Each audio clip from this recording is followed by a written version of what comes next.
Salut à tous et bienvenue sur la chaîne. Donc aujourd'hui, je vais vous faire un résumé le plus concis possible de toutes les nouveautés en termes de règles qu'on a eues sur Warhammer 40 000, la V9. Et donc ça, c'est grâce à Jérôme et à Pierre Imbert qui m'ont fait un magnifique PowerPoint qui permet de tout résumer. Donc comme ça, je pense que ça va être assez clair et puis on va avoir beaucoup d'informations assez rapidement. Donc vous le savez, cette semaine, elle a été quand même assez chargée. Alors on commence dans l'ordre avec le Crusade. Donc c'est le nouveau mode de jeu narratif. Ça, c'est quelque chose qu'on attend beaucoup, toute la communauté GuiTV. Je suis sûr que vous aimez beaucoup ça parce que c'est une promesse qui est de faire progresser son armée au fur et à mesure en mode campagne. Donc ça va utiliser les points de puissance qui n'ont pas été beaucoup utilisés avec la V8, enfin par très peu de personnes. Donc là, pour le coup, je pense qu'ils vont être remaniés, tous les coups en points vont être remaniés, et je pense que ça va permettre justement de les utiliser d'une certaine façon, de façon un peu plus concrète. Donc ces points de puissance, bien sûr, vous allez pouvoir les utiliser et en gagner pour justement améliorer votre armée. Donc au fur et à mesure, vous allez pouvoir gagner lors des missions des Requisition Points. Et puis avec ces points de réquisition, vous pouvez augmenter votre limite d'armée de 5 points de puissance. Donc ces 5 points de puissance, bien sûr, il va falloir les équilibrer, ça on va le voir juste après. Donc petit avantage aussi, c'est que le côté narratif, c'est ce qu'on voit justement avec l'image, ce scout qui devient grand capitaine, maître de chapitre ou que sais-je, eh bien les personnages en fait vont vraiment avoir une évolution et ça va être une évolution qui va être positive ou négative en fonction de ce qui va se passer. Donc vous allez pouvoir avoir récupéré des magnifiques équipements, parce que le Xenotech Digital Laser, pistolet 12 pouces et si vous touchez, la cible subit D3 Mortal Wound direct. Donc ça, autant dire que c'est une super relique qui va vraiment faire plaisir. Donc on vous promet aussi que suivant en fait les différentes factions, vous aurez à la sortie des codex de nouveaux équipements justement pour ce mode Crusade. Donc on va voir, pour l'instant évidemment on peut que se projeter sur ce qu'ils nous ont montré là. Il y aura aussi en fait des blessures et donc vous voyez par exemple, donc là on sent qu'il y a un D6 à lancer et donc là votre figurine du coup va perdre 1 pouce de mouvement, donc ce qui va bien sûr être assez pénalisant, mais justement ça permet de représenter ce vécu en fait qu'il y a avec la figurine et on va pouvoir s'y attacher, lui donner un petit nom et ainsi de suite. Donc encore une fois, tous les nouveaux codex, vous aurez des RP propres à votre faction. Voilà. Donc s'il y a une différence de points entre votre force de croisade et celle de votre adversaire, il y aura du coup des bonus pour équilibrer les choses. Donc là on n'a pas encore de détails, ça faudra le voir un petit peu plus loin, mais on imagine que de toute façon le mode Crusade ça va être un mode de jeu qui va s'adresser aux joueurs narratifs et que les joueurs narratifs sont un petit peu moins à cheval parce qu'on joue entre amis, donc on va être un petit peu moins à cheval justement sur l'équilibrage. Donc pas trop d'inquiétude à mon avis, mais c'est quelque chose qui va être vraiment très intéressant et moi je suis vraiment pressé de vous en reparler. Donc on vous signale que ça peut ressembler à un équivalent du système Pass of Glory de Age of Sigmar. Autre chose très attendue aussi pour la V9, c'est une nouvelle phase de jeu et la gestion des points de commande. Parce que les points de commandement, en fait, c'était quelque chose, et là ils l'ont bien compris, parce qu'ils vous mettent une armée de custodes qui était très injuste entre une armée de custodes qui avait vraiment du mal à dégager des points de commandement et puis d'autres factions qui, elles, pouvaient très facilement en avoir. Et bien là, du coup, ils ont essayé d'équilibrer ça et c'est vrai que c'est à se demander même pourquoi ça n'a pas été fait dès le début. Alors, avant ça, on voit qu'il y a une nouvelle phase, il y a la phase de commandement, vous voyez, qui se situe dans le découpage, vraiment au début de tour, la phase de commandement. Ensuite, la mouvement phase, enfin phase de mouvement, phase psychique, le tir, la charge, le combat et la phase de morale, ça on a l'habitude.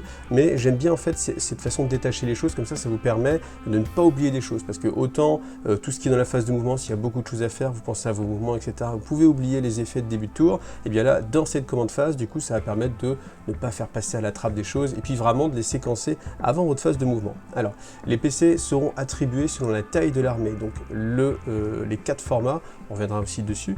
Donc vous avez le combat de patrouille, donc jusqu'à 50 points de puissance, donc si vous jouez en mode narratif, et les points limite ce sera 500 points, et ça vous octroiera 3 points de commandement. Voilà, donc c'est sur un petit format, évidemment il n'en faut pas trop, et puis après vous voyez, vous avez les différents paliers, à chaque fois c'est un palier 51-100 pour de 500 à 1000 points, ça vous donne 6 points de commandement, et la Strike Force qui va être, je pense, le format le plus joué, celui qui va être le plus homogène, ce qui correspondait à 1500-2000 points, ce sera entre 100 et 200 points de puissance, 1000 et 2000 points, et vous aurez 12 points de commandement. Voilà. Et puis si après, bien sûr, vous jouez en format Onslaught, quelque chose qui va se rapprocher un petit peu d'Apocalypse, et bien vous aurez le plaisir d'avoir 18 points de commandement à dépenser. Donc, si votre armée est réglementaire, vous allez générer un petit bonus de 1 point de commandement à chacune de vos phases de commandement. Et donc les détachements aussi, maintenant ça va vous coûter des points de commandement. Donc là on a un exemple avec le bataillon détachement, 2 à 3 QG, 3 à 6 troupes obligatoires. Donc peut aller jusqu'à 6 évidemment, l'élite 0,6. On sent que l'élite ça a été boosté, donc je pense que ça va être assez intéressant de voir comment ça va tourner, mais je suis curieux vraiment aussi de voir les autres formats, les autres détachements qu'on va pouvoir vous proposer. En tout cas, celui-ci va coûter 3 points de commandement, mais bien sûr, si votre Warlord fait partie de ce détachement, eh bien vous récupérez en fait ces points de commandement. Donc tout simplement, ce qu'on peut comprendre, c'est que le premier détachement est gratuit, et dès que vous allez vouloir faire une soupe un petit peu en rajoutant 2 détachements par-ci par-là, eh bien ça va vous coûter dès le début des points de commandement. Voilà. Donc ça, c'est une mécanique qui me paraît quand même assez intéressante. Donc il y aura aussi bien sûr de nouveaux stratagèmes génériques, un petit peu plus de choses à faire. Voilà, là on vous donne un de ces exemples, voilà, pour un point de commandement. Donc ça permet aussi de voir que le commandement va être extrêmement important, parce que ça c'est un stratagème global que tout le monde pourra utiliser, et pour un point de commandement, quand une unité en fait bat en retraite, vous allez lancer un des 6 par figurine, c'est important, donc à distance d'engagement. Donc là, la distance d'engagement n'est pas encore trop sûre, on ne sait pas encore. Est-ce que ça veut dire base to base, contact? Je ne pense pas, sinon on aurait utilisé le terme au contact. Là par contre, je pense que ça va être entre les 1 pouce et les 3 pouces. Je pense qu'on va être sur du 3 pouces, donc ça veut dire que pour toutes les figurines qui vont être à 3 pouces, vous lancez un dé et sur un 6, vous avez une blessure mortelle. Et ça, quand vous jouez orc ou tyrannide ou toute une armée populeuse, ça va vraiment changer les choses, et ça va vraiment représenter le fait que, eh bien, il ne suffit pas juste de repartir un petit peu en retraite comme ça, vous allez le payer si justement vous avez beaucoup de monde à passer. Donc ça, je trouve ça vraiment très intéressant. Donc je pense que ça va vraiment changer un petit peu la face du jeu. Mine de rien, je pense que rien que ce stratagème-là, ça va changer un petit peu le méta, on va dire. Alors le jeu égal et les objectifs de mission, ça aussi, on pousse encore un peu plus en fait les missions. Donc les missions vous proposeront en fait 2 types d'objectifs, les objectifs principaux et les objectifs secondaires. Donc les principaux seront établis par la mission elle-même, et les secondaires, vous pourrez les choisir en fait en fonction de votre armée, de votre liste d'armées, et ce en fait en amont de la partie. Donc bien sûr, vous allez choisir quelque chose qui colle avec ce que vous avez. Donc a priori fini le système de cartes d'objectifs qui va être tiré, donc vous allez pouvoir choisir vos objectifs en fonction de ce que vous allez faire, en fonction de votre style de jeu. Donc ça c'est quand même plutôt une bonne nouvelle, parce que ça donne plus de contrôle. Donc on vous montre plusieurs types d'objectifs. Alors là ils sont un petit peu cachés, on peut pas franchement lire un petit peu plus, mais en tout cas il y aura de nouvelles actions, et les objectifs pourront être validés en conclusion de différentes actions, comme par exemple accomplir un rituel, lever une bannière, etc. Donc une plus grande interaction et peut-être une moins grande prime justement à la poutre en fait, tout simplement, et à l'éradication de l'adversaire. Donc tout ce qui bien sûr pour les joueurs un peu plus narratifs, etc., ou même pour le joueur compétitif qui a envie d'avoir une autre façon de gagner, eh bien ça fait en fait beaucoup de choses assez intéressantes. Alors après là il y a un petit teasing sur le pouvoir psy mental interrogation, une charge warp de 4 quand même, ce qui est assez fort, mais donc c'est dans l'objectif Warpcraft, donc on verra, mais ça nous laisse encore beaucoup de surprises, bien sûr, tout n'a pas été révélé directement maintenant. Voilà, donc je vous laisse le voir juste en bas. Alors si vous voulez voir justement quelques missions, voilà, 2 missions, je vous ai affiché directement toutes les 2. Donc là, on peut voir que vous avez le champ de bataille avec la disposition en fait des objectifs, et puis très intéressant, le primary objectif. Donc là, vous allez gagner. Alors il y a 2 choses aussi, ça c'est pas mal. Il y a les objectifs qui sont progressifs, et il y a ceux qui sont en fin de partie. Donc ceux qui sont progressifs, ça veut dire que vous allez les gagner continuellement en fait à votre phase de commandement. Donc bien sûr au premier tour, ça sera trop facile de camper sur un objectif, cet objectif-là ne sera pas valide, mais sinon après, suivant le nombre d'objectifs que vous allez avoir, vous allez gagner 5 points par objectif que vous contrôlez, jusqu'à un maximum de 15 points de victoire. Donc on sent que c'est assez capé, aussi bien par le haut que par le bas, donc ça permet de se rendre compte qu'il y a quand même un beau travail de fait sur justement ces objectifs, et c'est vrai que sur tous les grands championnats internationaux, en général, on utilisait rarement les règles de Games Workshop, on utilisait plutôt des règles qui ont été faites par la communauté. Et là, vous savez que la V9, ça a été playtesté avec, en se rapprochant vraiment de gros tournoyeurs internationaux qui ont vraiment participé à la création du jeu. Donc je pense qu'en termes de tournoi et pour l'aspect compétitif, la V9 va être plus proche des idéaux en fait des joueurs compétitifs. Donc vous voyez, on se rapproche et à la fois des joueurs narratifs et à la fois des joueurs compétitifs, et de tous ceux qui sont justement entre les deux, donc ça nous laisse quand même présager vraiment de belles choses. Et puis vous voyez après les objectifs secondaires qui peuvent rapporter pas mal de choses aussi. Chose à noter bien sûr, pour certains objectifs en fait vous pouvez simplement les revendiquer, et puis après vous plantez votre drapeau et vous continuez à avancer vers un autre objectif, et tant que l'adversaire n'a pas été enlevé votre drapeau, et bien l'objectif est constamment à vous. Et ça c'est plutôt sympathique parce que ça évite d'avoir des armées qui font le camping sur l'objectif et qui ne bougent pas de la partie. Et plus il y a de mouvement, plus le jeu devient intéressant. Alors en ce qui concerne la préparation de ces parties, donc il y aura 4 formats de jeu, ça on l'a déjà vu, donc le combat patrol, l'incursion, le strike force et le onslaught. Voilà, et ces objectifs, en fait, ces tailles de parties détermineront donc le nombre maximum de détachements, ça c'est plutôt pas mal. Alors c'est plutôt pas mal de le borner, mais au final, quand on joue en strike force, vous voyez, vous avez le droit à 3 détachements. C'était quand même relativement rare d'aller au-delà de 3 détachements. Donc, bon, vous avez un cap, mais au final, c'est un cap qui permet quand même une très belle latitude. Voilà. Donc, la durée de partie, évidemment, ça reste indicatif. En gros, 1 heure, 2 heures, 3 heures et 4 heures. Donc, on verra si c'est respecté. Ça va dépendre évidemment de tous les stratagèmes, etc., de l'apprentissage, du niveau de jeu des joueurs, etc. C'est toujours un petit peu dur de se projeter. Et puis, par contre, change extrêmement importante, la taille de la table va changer et on voit qu'on a pour ce qui nous intéresse le plus à la Strike Force, une taille de table, alors c'est minimum, mais minimum en fait c'est aussi la règle et comme en règle générale quand on cherche à faire un tournoi ou un événement, on essaie de se rapprocher le plus possible des règles originales pour que justement tout le monde joue au même jeu parce que mine de rien, je vous rappelle, hein, normalement la taille standard c'est 48 par 72, ça veut dire qu'on perd 4 pouces en profondeur et 12 pouces sur le côté. Et ça change vraiment beaucoup de choses et suivant le style de jeu que vous avez, évidemment que vous êtes un taux que vous voulez aller très très loin ou si vous voulez avoir, je sais pas, des orques qui veulent aller au corps à corps, et bien forcément, sur la taille de la table, ça change vraiment beaucoup de choses sur la partie elle-même.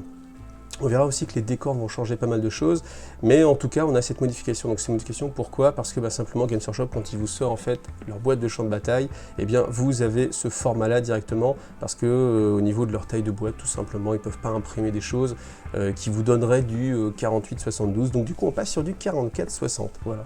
Et puis, évidemment, ça peut vous donner envie aussi de racheter un champ de bataille. Voilà. Donc, je pense que ça va être intéressant, ça va dynamiser le jeu. On va éviter de se retrouver vraiment trop loin de l'adversaire.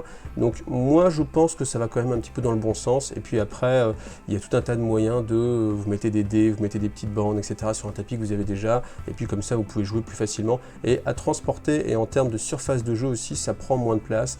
Donc, ça peut être quand même quelque chose d'assez intéressant.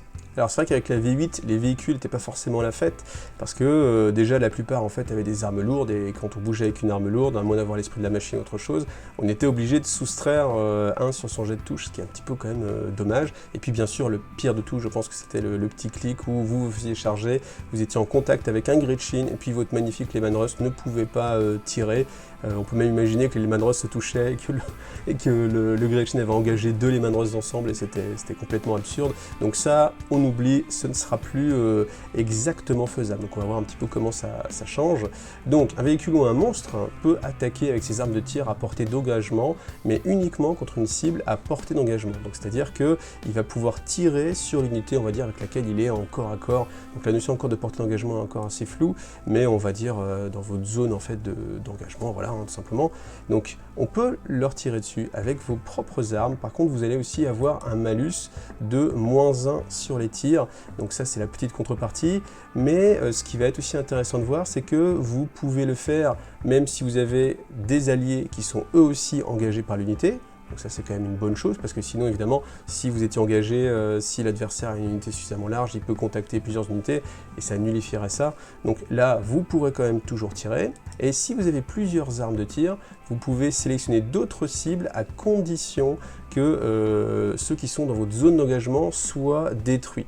Alors là, il y a une question qui se pose, c'est est-ce qu'on va pouvoir annoncer les tirs de façon séquencée, c'est-à-dire dire, tiens, d'abord je tire avec mon bolter lourd, ok, ça suffit pas, je te rajoute un bolter lourd, ok, ça suffit pas, je te rajoute la mitrailleuse, ah là c'est bon, je peux utiliser mon battle canon pour tirer au loin, ou alors est-ce qu'il va falloir annoncer et dire, bon écoute, je vais faire mes 2 bolters lourds, et puis après, tant pis, je tenterai mon obusier, et puis si malheureusement vous n'avez pas réussi à détruire... alors je pense que ce serait quand même malvenu, parce que du coup ça voudrait dire que vous perdriez des tirs. Donc pour moi ça sous-entend quand même mode pronostic, ça sous-entend quand même qu'on puisse faire ses tirs au fur et à mesure et puis dire telle arme ici, et puis après continuer. Ou alors au moins qu'il y ait une petite règle qui dit si votre cible est encore engagée, vos tirs se reportent sur l'unité qui l'engage. Voilà, quelque chose comme ça, parce que sinon ça serait quand même un petit peu dommage et je nous vois, enfin pour quelque chose qui se veut un peu plus logique et où on n'a plus le côté stupide de vous êtes engagé donc vous ne pouvez pas tirer, le fait d'avoir annoncé ces tirs à l'avance et du coup de ne pas pouvoir le faire parce qu'au final vous êtes encore engagé, ce sera un petit peu dommage, on verra. Donc on en profite pour voir que les armes lourdes ça change un petit peu, il n'y a que l'infanterie qui va avoir le malus pour tirer et après s'être déplacé. Donc les armes lourdes reviennent un petit peu sur le devant de la scène là-dessus, parce que c'est vrai que c'était quand même assez logique que les tanks puissent quand même tirer. Alors, ensuite les armes à blast. Donc les armes à blast, il y a eu pas mal de choses, enfin ça change pas mal, c'est vrai que pour ceux qui ont connu la V7 et puis même toutes les versions précédentes, on était avec des gabarits soit de 3 pouces de diamètre, soit de 5 pouces de diamètre. Là maintenant, les armes ont un type blast et souvent D6 tirs, 2D6 tirs, 1D3 tirs, ou tout un assortiment en fait de règles de ce type-là. Maintenant, les armes qui ont le côté D6 et la règle Blast vont toucher ou vous rajouter des touches en fonction de l'unité sur laquelle on tire. Qu'est-ce que ça veut dire? Contre une unité qui a de 1 à 5 figurines, vous ferez classiquement un des 3 touches ou un des 6 touches en fonction du profil de votre arme. Par contre, sur les unités de 6 à 10 figurines, ce sera capé vers le bas, c'est-à-dire que vous aurez de 3 à 6. Donc, si vous faites 1 ou 2, ça se transforme automatiquement en 3. Donc ça évite d'avoir le côté un petit peu frustrant. Des fois, vous avez une arme à D6 touches, vous lancez, vous faites que 1 alors que vous avez plein de unités de 30 boys devant vous, et vous faites quand même, c'est quand même malheureux, j'arrive pas à en toucher un peu plus. Et ensuite, si votre unité est vraiment extrêmement grande, en face, 11 figurines ou plus, donc vous faites automatiquement le nombre maximum. Donc ça, c'est assez effrayant, surtout pour certaines armes. Donc c'est pour ça aussi, je pense qu'on va avoir une revue des coups en points, parce que forcément, quand vous avez des petits mortiers, autant à un moment donné du jeu, quand vous êtes encore en mode totalement aléatoire, voilà. Par contre, si vous êtes en mode une Wyvern par exemple, si vous tirez sur une unité de 11 figurines ou plus, ça va être extrêmement fort, donc je pense que le coup en points va être revu aussi, évidemment, pour que ce soit un peu plus équilibré. Donc on reste dans la veine de ce qui s'est fait, donc c'est-à-dire qu'il n'y aura pas de gabarit, parce qu'à un moment donné on pouvait se dire peut-être qu'il y aura un retour des gabarits avec ce côté claque, mais on va vers une simplification de l'entente entre les joueurs, parce que c'est vrai que entre jeter un D6 et puis se pencher, regarder avec la perspective, dire oui, non, on perd beaucoup moins de temps, c'est beaucoup plus efficace. Alors par contre, petite règle, c'est une figurine avec arme blast ne pourra pas tirer au corps à corps, voilà, quand même, petite chose assez logique malgré tout. Donc là on arrive à un des points les plus importants du jeu, c'est les décors et les lignes de vue, parce que c'est vraiment ce qui définit complètement le gameplay en fait et l'interaction que vous pouvez avoir sur la partie. Et c'est vrai que je trouve qu'en V8 les décors n'avaient pas vraiment d'importance, que les lignes de vue étaient, enfin quand on passe de la V7 à la V8, on a vraiment, autant en V7 on s'occupait quand même de faire attention aux lignes de vue, même quand vous avez un véhicule avec des armes, vous faisiez attention à ce que l'arme soit bien cadrée, etc. Là vous aviez un bout d'antenne sur le côté, sur l'épaulette, etc. Ça pouvait tirer quand même si vous aviez un obusier de l'autre côté qui était une arme fixe. Il y avait quelque chose qui était un petit peu limite. Bon, ça va rester, mais au moins les lignes de vue vont être un petit peu plus compliquées à trouver. Et je vais vous expliquer pourquoi. Parce que maintenant, les décors seront classés en 4 catégories. Donc il y aura soit les collines, soit les obstacles, soit les zones de terrain, soit les bâtiments. Et on a vu que les collines, par exemple, c'était tout ce qui n'intervenait pas et ne donnait pas en fait de règles spéciales. Donc ensuite, les décors auront des traits offrant des capacités et qui pourront elles-mêmes se cumuler. Donc qu'est-ce qu'on va avoir ? Couvert léger, c'est ce qu'on a vu, donc ça vous donne plus 1 en sauvegarde contre les armes de tir.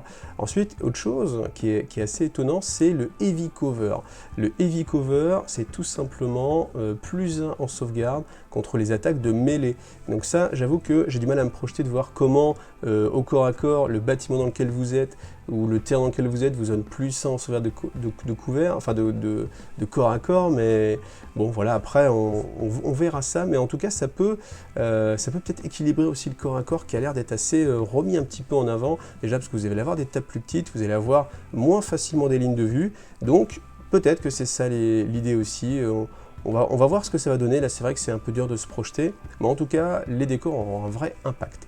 Donc surtout, on va le voir avec la règle suivante, donc c'est le trait de décor obscurcissant qui va influencer en fait les lignes de vue. Donc on ne peut voir au-dessus ou à travers d'un élément de terrain qui fait 5 pouces de hauteur. Donc ça change beaucoup de choses parce que c'est vrai qu'avec les décors, même fournis par Games Workshop, souvent il y a des petits trous partout, c'est un petit peu détruit, donc la ligne de vue, elle se trouvait vraiment très facilement. Là maintenant, à partir du moment où le décor a la règle obscurcissant, et bien du coup, il n'y a même pas besoin. Alors déjà, on va gagner un petit peu de temps parce qu'il n'y a pas à se pencher, à regarder. Vous pouvez vraiment le regarder un petit peu en mode 2D vue de dessus, à partir du moment où vous êtes de chacun d'un côté et de l'autre, que le bâtiment, on a mesuré qu'il faisait plus de 5 pouces de hauteur, et bien du coup, on ne peut pas tracer de ligne à travers. Et deux figurines ne sont donc pas visibles l'une de l'autre si en traçant une ligne de 1 mm entre elles. Donc là, vive les pointeurs laser qui font des lignes, hein. Je vous conseille vraiment d'acheter ça, là ça va être vraiment assez sympathique à utiliser.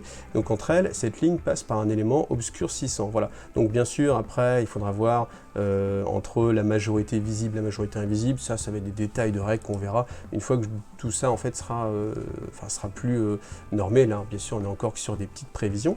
Donc néanmoins, une figurine à l'intérieur d'un terrain obscurcissant peut toujours être prise pour cible, mais aura sûrement le bénéfice du couvert, ça on l'imagine. Donc bien évidemment, si vous êtes dedans, vous pouvez être pris pour cible comme à l'habitude. Voilà. Mais je pense que quand même, dès que vous vous cachez derrière un bâtiment, eh bien, ça va être beaucoup plus sympa justement pour arriver au corps à corps, et ça va être intéressant des fois de perdre un petit peu de mouvement. Et d'ailleurs, on n'a pas encore parlé des malus de mouvement, peut-être qu'il y en aura, peut-être qu'il n'y en aura pas, on ne sait pas encore, mais ça va être intéressant peut-être de reculer un tout petit peu pour ne pas être pris pour cible, et puis pour pouvoir après comme ça aller attaquer l'adversaire. Voilà, donc je vous laisse la règle.